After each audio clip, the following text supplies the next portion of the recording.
Innalillahi wa inna ilaihi raji'un, ada seekor semut mati. Semut mati? Iya. Kenapa dia mati? Kayaknya dia telah mencicipi rasa yang lebih manis daripada gula. Waduh, apa itu? Itu dia senyum Karyani yang nalu-nalu itu.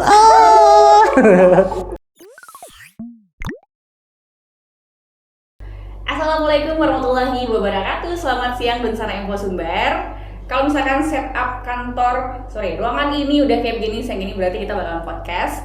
Dan siang ini Info Sumber kedatangan tamu spesial. Kita kedatangan Uda OB atau nama lengkapnya Robby Weryodi. Jadi Uda OB ini adalah salah satu pendongeng profesional dan ventriloquist Indonesia yang berdomisili di Padang, Sumatera Barat. Mau sama lama nih, langsung kita kenalan aja sama Uda OB. Selamat siang Uda. Selamat siang Kak Riani. Habis dari luar. Dari luar ya? Ya, dari luar masuk kan, tuh habis duduk sini. Okay. Gitu aja. Dari pikir ada kegiatan lain gitu. Oh iya. Sampai di kantor Info Sumber di siang hari ini. Ya, biasalah. Namanya pendongeng. Ya, tadi habis dongeng. Terus satset langsung ke sini gitu. Oh, gitu. jadi habis dongeng ya? Bener. Ini tempatnya di bawah apa enggak udah? Biar aja dulu nanti ya. Jangan ganggu kita. Karena kan kita susah. maunya ini ya. Uda OB pasti akan selalu berbarengan sama Gogo.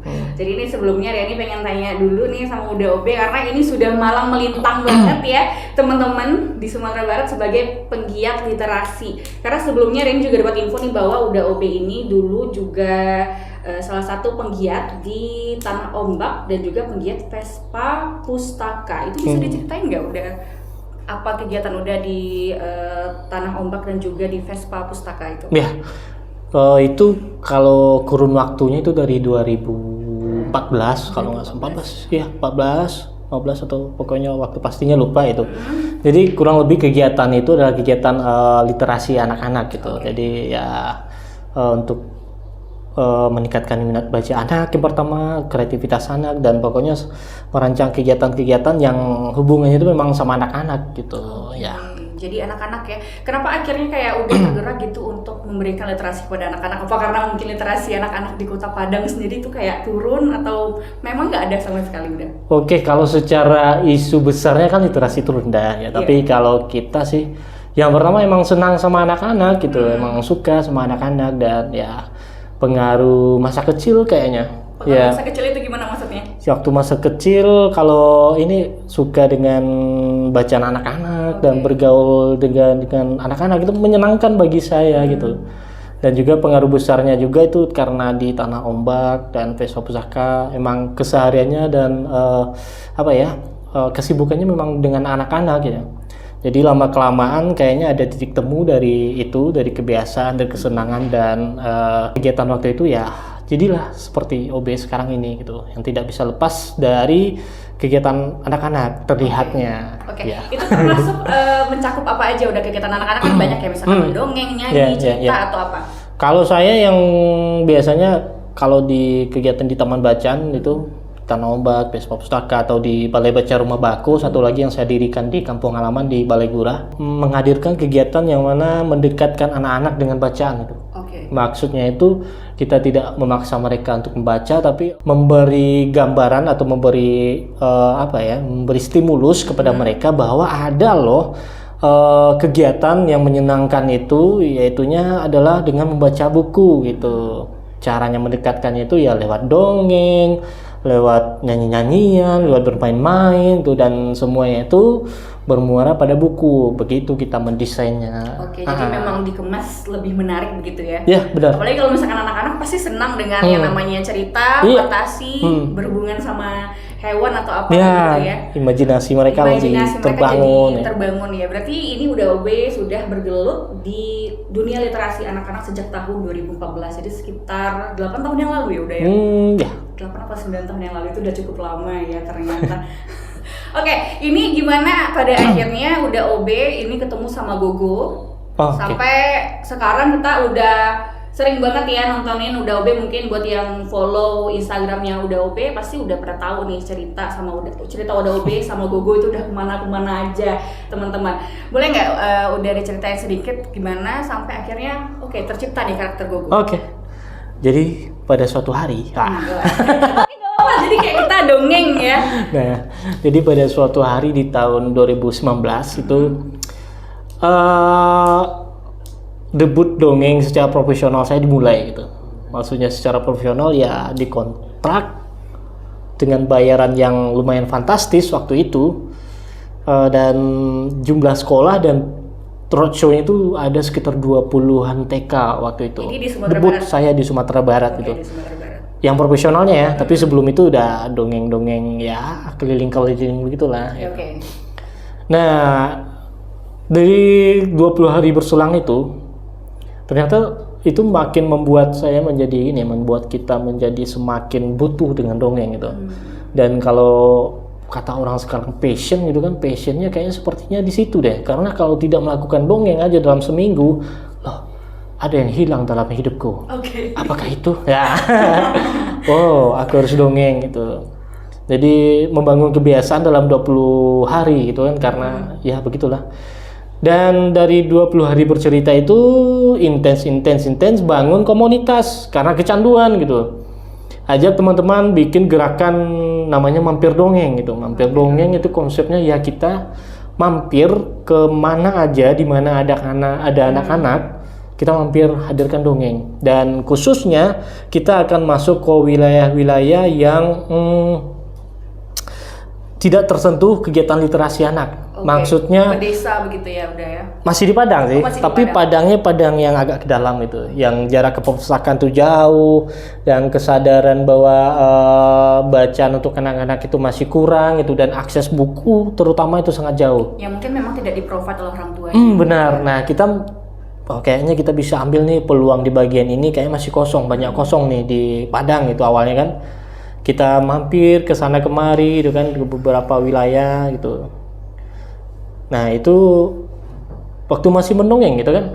Nah tiba-tiba suatu hari lagi nonton YouTube itu, kebiasaan nonton YouTube ya, nonton pencarian bakat di luar negeri. Oke. Ya, nonton pencarian bakat, lihat ada orang main boneka, tapi kok aneh ya, kenapa bonekanya bisa bicara ya? Oke. Wah, sepertinya saya pernah melihat hal ini di waktu kecil ya.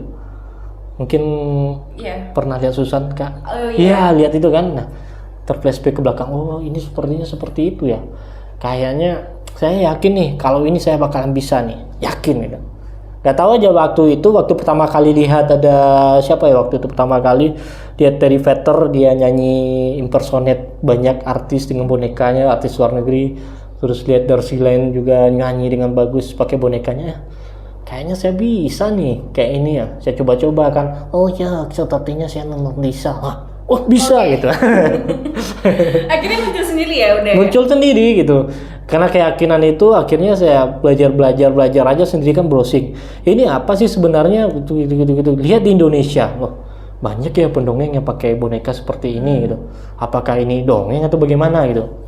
Akhirnya hubungi beberapa orang, stalking Instagramnya yang pernah main boneka. Kak, boleh kasih tahu nggak di mana bisa dapatkan boneka seperti ini? Saya mau belajar gitu kan.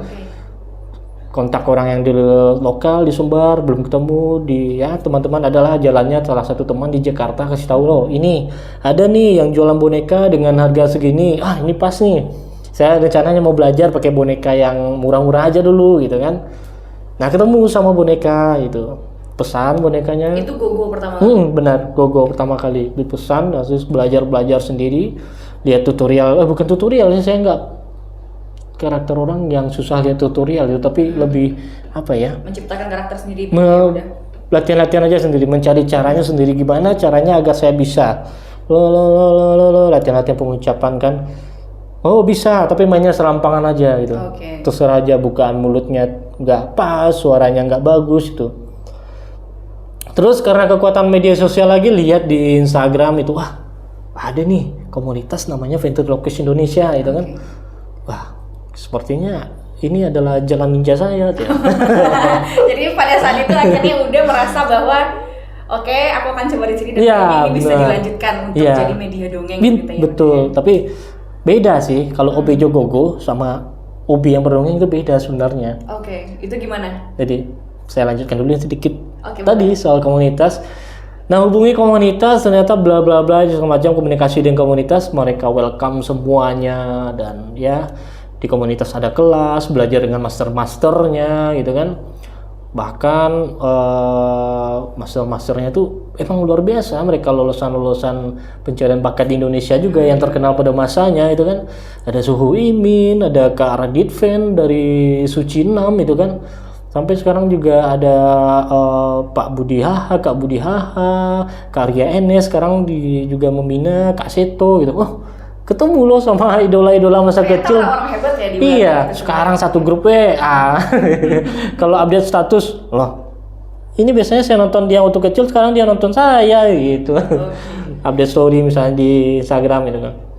Nah, habis itu dapat role model dari kelas-kelas yang ada di ventriloquist itu. Mulai dari dasar kita diajarkan bagaimana sih main boneka itu yang baik, yang seharusnya, yang sesuai dengan kaidahnya, bagaimana membangun imajinasi, bagaimana pengucapan huruf-hurufnya, yang bagaimana trik kita mengucapkan, sampai penulisan skrip itu. Dan juga kita dikasih tahu bagaimana caranya profit dari boneka ini, sampai manajemen dan segala macamnya diberikan secara gratis di komunitas itu. Dan komunitas itu boleh dibilang base-nya itu di Jawa sih, di Bandung, kantor apanya, secara akta notarisnya lokasinya itu di Bandung, tapi teman-teman banyak di Jawa itu. Dan ini faktanya, saya pernah mencari guru dulu di Padang itu, buat belajar dongeng yang pertama. Tapi ketemu? Tidak. Oh, kok nggak ada ya di Padang ya? Di Sumbar siapa sih? Apalagi main boneka? Oh, nggak ada gitu. Nggak ada berarti. Nggak ya? gitu. Oh, berarti secara tidak langsung saya the first ventriloquist itu. Salah satunya itu. Ventriloquist yang ada di Sumatera Barat. Iya. Kan? Dan kemarin saya terima kasih sekali sama Info Sumbar nulis ventriloquist pertama di Sumatera Barat tampil di festival Nantumpak. Wah, alhamdulillah. Ini ada jejak medianya itu ya. Akhirnya makin dikenal dari sana ya. Iya benar. Nah, bedanya yang tadi ketika OB berventriloquist dengan OB sebagai pendongeng, itu bedanya adalah kalau OB dan Gogo, kalau di media sosial kita beri nama brandnya OB Jogogo gitu. OB Jogogo. Iya. Kalau OB yang mendongeng itu nama di Instagramnya udah OB. Itu pertama kalau di media sosial. Nah, biasanya kalau kegiatan berdongeng saya nggak bisa dongeng sama boneka. Oke, jadi udah lebih memilih untuk dongeng sendiri gitu. Nggak bisa, udah coba kan, ngapain sih dongeng sama boneka, dia lebih nggak bisa gitu. Karena bagi saya dongeng itu apa ya? Dongeng itu kekuatan ceritanya ya, bukan medianya itu. Bagaimana kekuatan cerita dan bagaimana kita dengan kuat pula menyampaikan cerita itu. Bagaimana membangun imajinasi. Iya, karena ini storytelling, menyampaikan cerita loh. Ya mungkin banyak pendongeng yang pakai media, ya tapi saya memilih untuk memakai media yang diberikan Tuhan pada saya. Waduh. Okay. Jadi kalau misalkan dengan OB Jogogo, ya, kalau OB Jogogo itu rules-nya biasanya kita lebih ke segmen hiburan. Hiburan. Biasanya ya kita ada jokes tipis-tipis lah sama Gogo. Ya masih di bawah itulah. Sejauh. Tapi jujur, saya ikuti beberapa kelas-kelas yang kan kemarin waktu pandemi banyak kelas-kelas online gitu kan. Saya ikut kelas bagaimana nulis naskah komedi sama beberapa stand up komedian yang udah profesional, ikut masuk kelasnya itu. Minimal ya ketika Gogo ditampilkan ya nggak jelek-jelek banget lah nanti kalau dia ngeluarkan jokes itu. Walaupun ya kalau sama audiensnya anak-anak, dewasa itu ternyata beda-beda cara penerimaan jokesnya ya. Minimal saya bisa paham nih kalau ke anak-anak saya harus mengeluarkan apa. Kalau misalnya ke remaja saya mengeluarkan apa. Ke dewasa saya harus mengeluarkan materi apa gitu. Umur iya, yang bisa diterima banyak umur gitu kan. Ya dari situ belajar nulis-nulis, bikin konten-konten juga sama Gogo gitu kan. Kalau di konten kita lebih masuk ke wilayah konten anak-anak sih kayaknya, karena diperhatikan juga Sumbar punya banyak konten kreator gitu. Tapi nggak ada konten kreator anak-anaknya, gimana sih gitu. Nah kita ambil di sini Go. Ya udah ya, karena mungkin setaurannya juga mungkin baru udah begitu. Iya saya perhatikan emang nggak ketemu gitu. Padahal pengen loh lihat referensi gimana sih konten buat anak-anak yang bagus di Sumbar, nggak ada. Nggak ada. Yaudah, ayo go kita lakukan. Oke, Kaldi. Nah, itu. Muncul dia. Apa jangan-jangan kita harus panggil Gogo ya udah ya? Wah, apakah sudah waktunya? Sudah waktunya nih. Oh, sebentar lagi. Oh, oke, sebentar lagi. Sebentar lagi. Baik. Tapi ini cukup menarik perhatian misalnya Kevo Sumbar karena dari tadi Riyadi menyimak ya dari Uda OB itu semua yang dilakukan Uda OB untuk anak-anak begitu itu semuanya dipelajari secara otodidak, dongeng, kemudian ventriloquist sendiri itu dilakukan secara otodidak dengan mencari komunitas-komunitas yang ada di internet, kemudian bertemu dengan para profesional begitu ya Uda. Awalnya otodidak, tapi ya sehebat-hebatnya otodidak mentok juga itu. Ya harus belajar juga harus belajar gitu. Karena memang harus dibimbing ya. Karena memang harus, nggak bisa. Tidak tahu bener. asal muasalnya, jadi memang harus dicari bagaimana caranya teknik ini, benar. sebagai macamnya. Karena ini ada juga nih Kak, banyak yang seperti tadi kita bilang banyak pendongeng yang pakai boneka-boneka mirip lah, persis sama Gogo. Tapi sangat sedikit sekali pendongeng yang memainkan boneka itu dengan benar gitu. Ada kaidah-kaidahnya itu. Ya minimal ketika anak-anak atau audien kita mempercayai boneka ini hidup, ya adalah tanda-tanda kalau dia itu hidup ya. Misalnya kalau main boneka melayang-melayang aja itu kan, wah nggak ada loh manusia melayang ya. Minimal adalah perlakuan kita agar imajinasinya itu kuat gitu. Jadi mau diperlakukan seperti manusia. Ada perlakuan-perlakuan yang untuk menguatkan imajinasinya gitu. Gitu. Jadi dengan mungkin suara begitu ya, mungkin gerakannya atau yang sebagai macamnya. Nah tadi kita udah membahas nih ventriloquist. Mungkin ini buat yang nonton nanti masih awam gitu, ventriloquist itu apa? Mungkin udah Obi bisa jelaskan sedikit ventriloquist itu apa? Oke, sebenarnya kalau mau tahu arti ventriloquist itu bisa dicari di Google ya. Nah tapi secara sederhana, ventriloquist itu adalah seni manipulasi suara atau sulap suara, yang medianya itu salah satunya adalah boneka, salah satu, yang lain juga bisa gelas misalnya, atau handphone, atau apa saja benda yang selagi kita bisa meyakinkan itu menjadi hidup, kita bisa. Misalnya ini gelas nih, boleh nggak dicobain? Boleh. Misalnya ini gelas kan, kita coba bicara sama gelas, atau janganlah kita menghidupkan apa ya, ada ilusi pada gelas ini misalnya. Halo, hai, halo,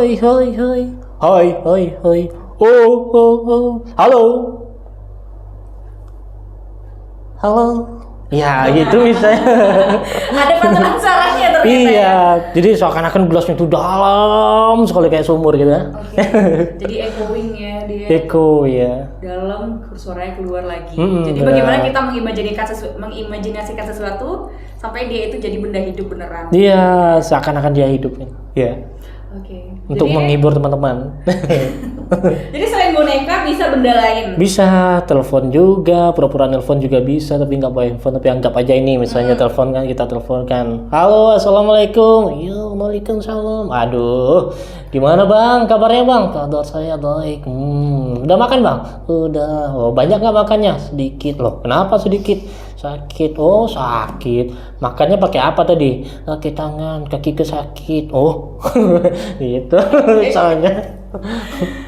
Tapi apa nih yang bikin Uda OB akhirnya tertarik sama dunia ventriloquist? Karena tadi kan sebelumnya sudah mendongeng gitu buat anak-anak gitu ya. Kemudian tertarik lagi dengan dunia anak-anak yang lainnya yaitu ventriloquist gitu. Jadi kalau yang bikin tertarik sebelumnya kan udah tadi. Jadi yang bikin semakin tertarik ketika sudah belajar ventriloquist itu adalah dongeng atau ventriloquist, tapi ventriloquist aja lah. Ketika berventriloquist, memainkan boneka, ternyata modal yang harus saya kuasai itu adalah diri saya sendiri. Itu saya bilangnya sama diri sendiri kan. Oh, artinya kita harus mengenali lagi nih diri kita sendiri, belajar lagi siapa diri kita ini sebenarnya gitu. Lalu apa hubungannya? Hubungannya adalah nanti ketika membangun karakter baru, kalau yang saya alami ya. Kita kan harus membangun karakter yang benar-benar original nih. Ini udah diri kita sendiri dan karakter barunya juga harus original gitu kan. Kayaknya saya harus mengenali diri saya. Kalau ini saya yang asli, mungkin ada sisi-sisi saya yang tidak terlampiaskan dalam karakter saya yang misalnya tidak terlalu banyak bicara, cenderung serius gitu kan. Saya kayaknya suka ada punya apa sih bisa juga bercanda kayaknya, tapi bangun di sini aja lah gitu. Oke, sisi komedinya lagi. Iya, misalnya seperti itu. Karena apa ya? Karena ini agak jauh sedikit sih sebenarnya. Gak apa-apa. Apa ya, melihat kerja Tuhan misalnya kan. Nah, ternyata kita digerakkan oleh Tuhan itu. Dan apapun semua sudah jalan Tuhan itu. Artinya ini kalau ada boneka, berarti saya harus memanusiakan boneka ini gitu. Berarti ya ini boneka ini harus hidup. Bagaimana caranya saya hidup, dan dia juga harus seperti itu hidupnya gitu. Minimal ya ketika berbicara dengan kita, dia natap kita atau apalah yang ya membuat dia menjadi apa ya, kehidupan baru yang bisa memberi hidup apa ya namanya? Yang berarti boneka ini juga punya perasaan begitu udah bikin.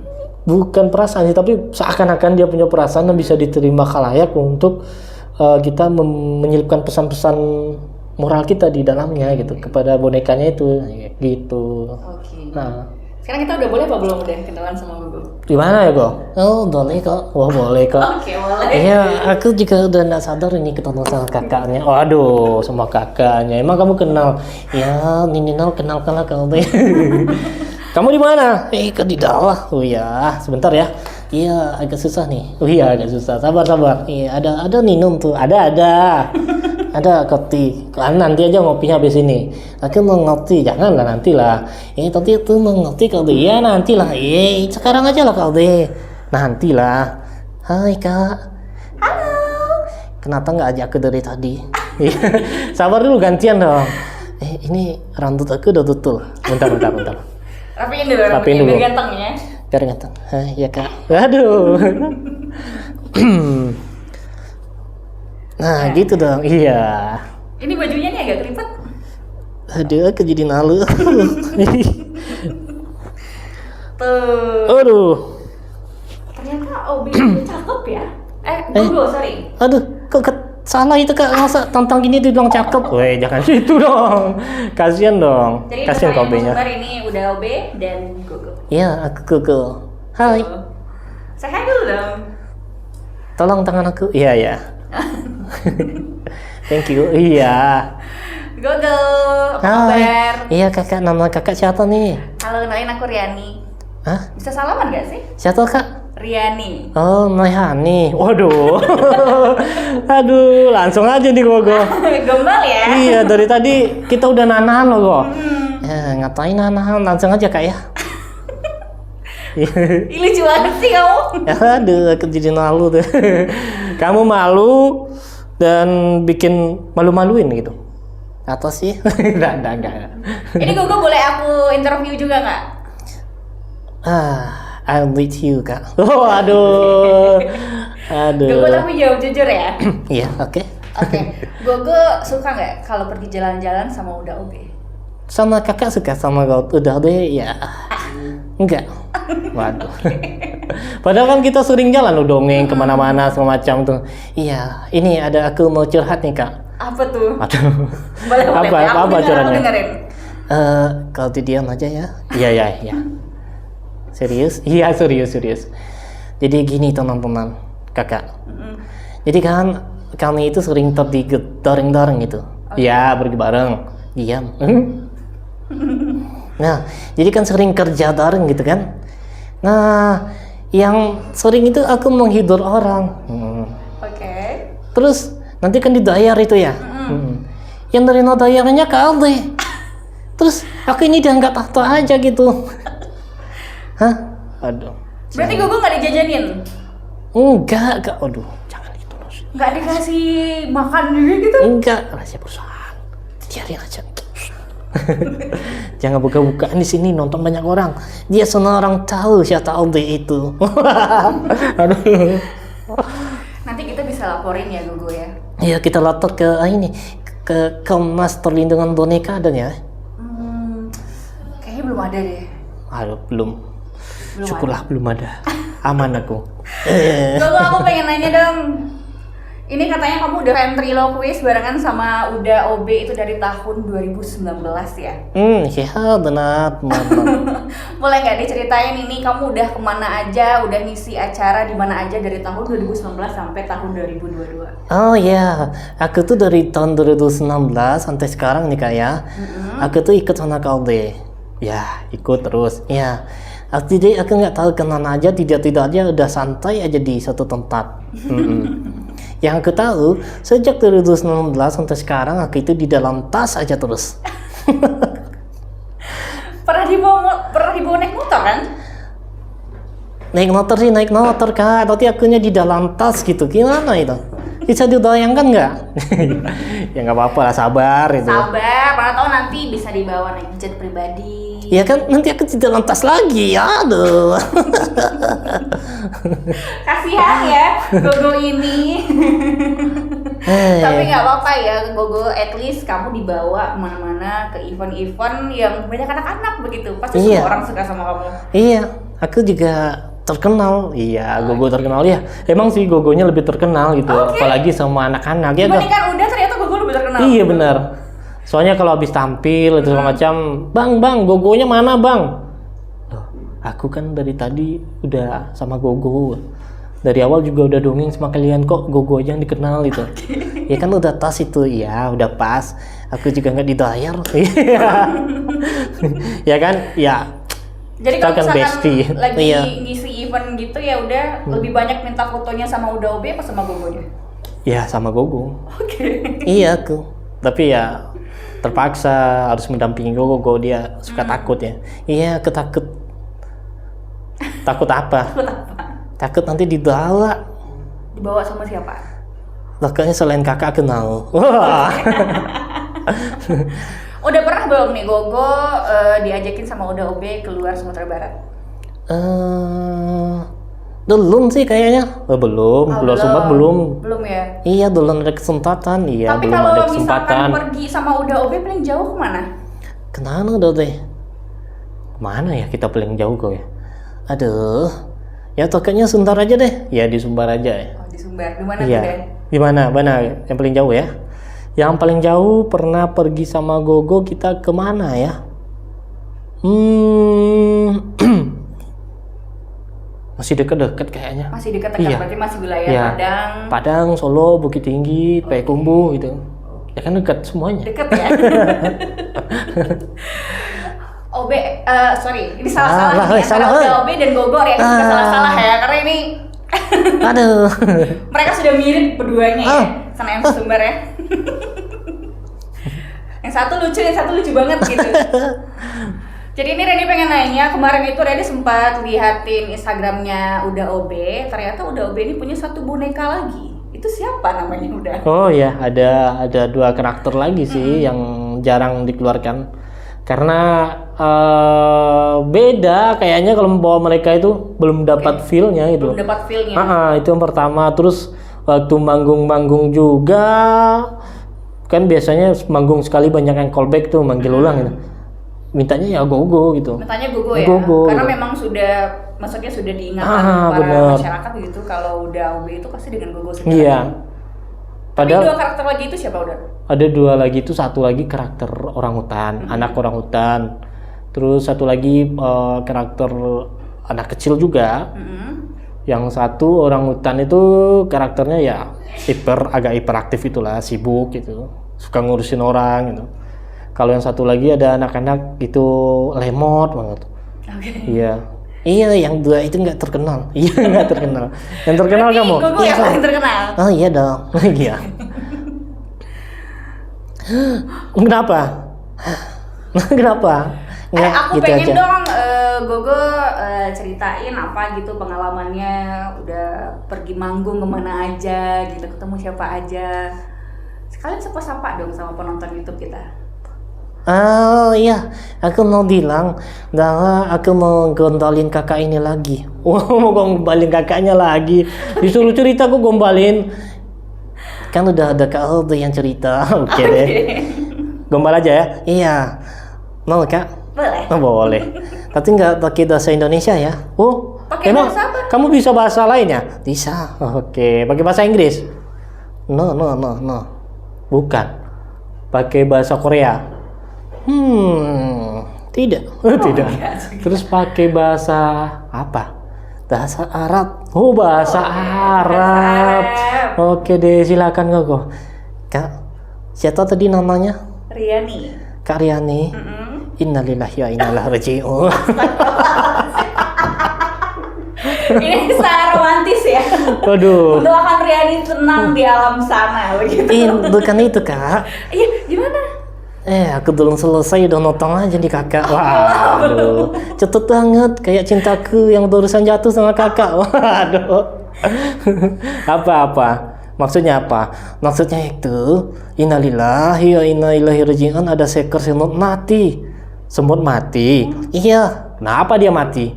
Kayaknya dia telah mencicipi rasa yang lebih manis daripada gula. Waduh, apa itu? Itu dia senyum Kak Riani yang nalu-nalu itu. Aduh, pintar banget sih. Ini udah berapa anak gadis yang kamu gombalin, Gogo? Tapi bohong, Kak. Waduh, bohong. Yang benar itu bukan mati, Kak. Apa? Yang benar itu pingsan. Siapa yang pingsan? Aku. Kok masih bangun? Sebentar lagi. Sebentar lagi. Emang kenapa kamu pingsan? Pingsan untuk ketua yang selalu seneng Kak Riani itu. Aduh. Udahlah. Kamu udah terlalu merusak suasana sepertinya. Oke deh, aku ke bawah lagi ya. Oke. Dadahin dulu. Dadah. Hai. Aduh, Kak. Aduh. Simpan dulu ya. Iya. Nanti aku ke atas lagi boleh? Enggak, nanti nggak usah. Aduh gitu aja tuh. Iya. Gimana nih kopinya gimana? Nanti ngopi nanti. Iya, oke deh. Berarti Gogo ini salah satu karakter yang lebih sering kita bawa begitu ya? Yang lebih sering, yang lebih famous. Iya, lebih famous. Karena mungkin pertama kali udah muncul dengan Ventriloquist itu adalah dengan membawa Gogo sebagai karakter utamanya. Sebenarnya kalau lihat lagi kan, Gogo ini bonekanya itu salah satu boneka pabrikan itu. Maksudnya produksinya massal dan banyak orang yang juga punya karakter yang sama seperti ini. Kalau dibilang terlanjur show off sih, terlanjur memperkenalkan Gogo dengan karakter seperti ini berisiko juga sebenarnya gitu kan. Ya gimana lagi ya? Udah mungkin kalau disebut terlanjur ya udah fase itu mungkin Gogo tidak terlalu dikenal itu, dan ya barangkali dalam waktu dekat ya Gogo mungkin akan diperbaiki lagi itu. Oke, di rebranding. Rebranding mungkin dalam bentuk baru atau ya bagaimana lah. Ya itu sih. Dikasih teman begitu. Iya, dikasih benar. Pasangan gitu. Karena ini Gogo yang sekarang ini udah dari awal dulu bentuknya enggak seperti ini. Saya berani aja bongkar-bongkar dia.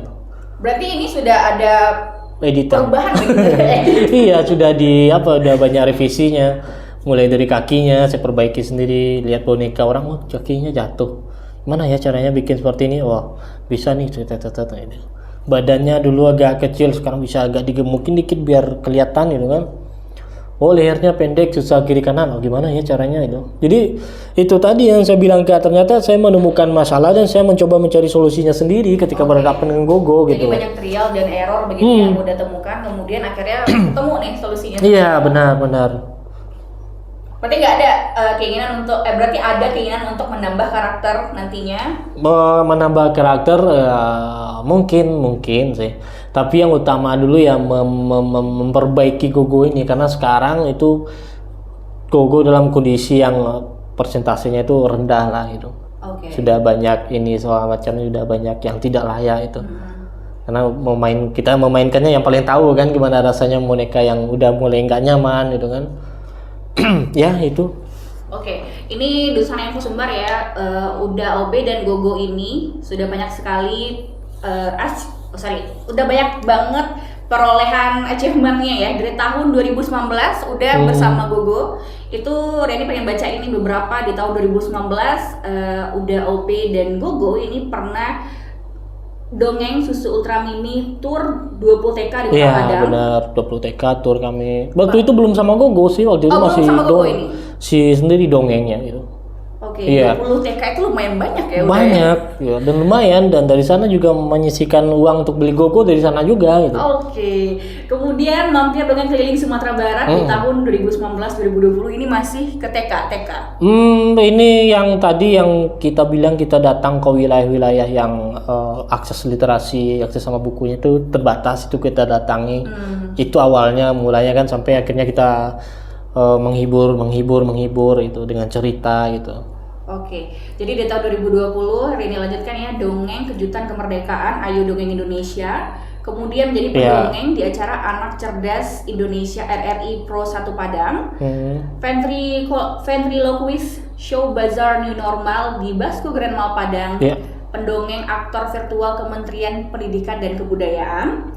Kemudian di tahun 2021 dongeng untuk anak Indonesia, Dirjen Pautni dari Kemendikbud. Kemudian ada Online Festival Ventriloquist Indonesia di tahun 2021. Kemudian ada Festival Dongeng Internasional Indonesia, Ayo Dongeng Indonesia di tahun 2021. Dan kemudian di tahun 2022 menjadi pendongeng juga di Pekan Nantumpah Taman Budaya Sumatera Barat. Masih banyak lagi ya budaya. Iya, yang sekarang juga ada yang terbaru, sekarang lagi roadshow. Roadshow kemana? Roadshow-nya ke sekolah-sekolah TK SD di Padang, Solo dan sekitarnya juga setiap minggu.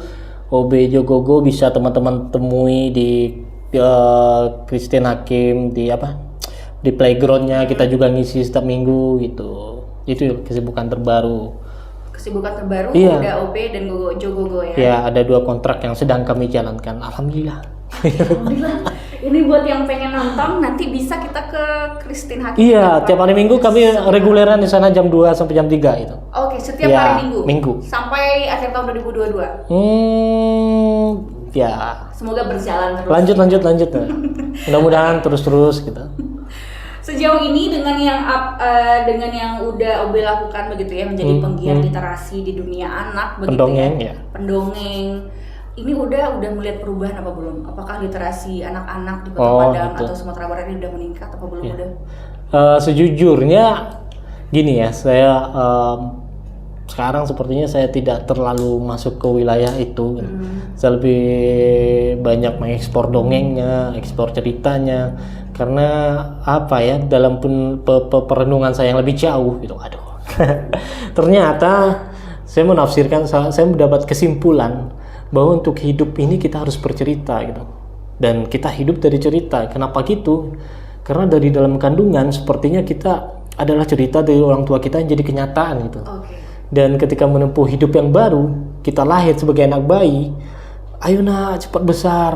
Nanti sudah besar bisa main sama ini. Wah, kita ditarik untuk menjadi besar oleh cerita itu. Dan masuk sekolah, masuk TK, masuk ini diajarkan ilmu segala macam. Nah, nanti kalau di SD kalian juga belajar ini, kita semangat lagi kan, berjuang untuk hidup lagi, naik lagi begitu juga sampai pas fase kuliah misalnya. Nah, kalau jurusan nanti kawan-kawan nanti akan bekerja di sini itu segala macam, dan banyak cerita yang menginspirasi kita, dan ternyata banyak cerita yang menarik kita kepada kehidupan kita yang sebenarnya itu.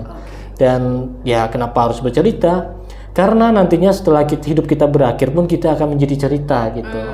Cerita bagi orang lain. Cerita bagi orang lain. Dan ya pedoman hidup kita banyak tertulis di Al-Quran, dari hadis-hadis yang kalau kita tarik itu garisnya adalah cerita-cerita yang benar-benar menggiring kita kepada kehidupan yang ideal gitu.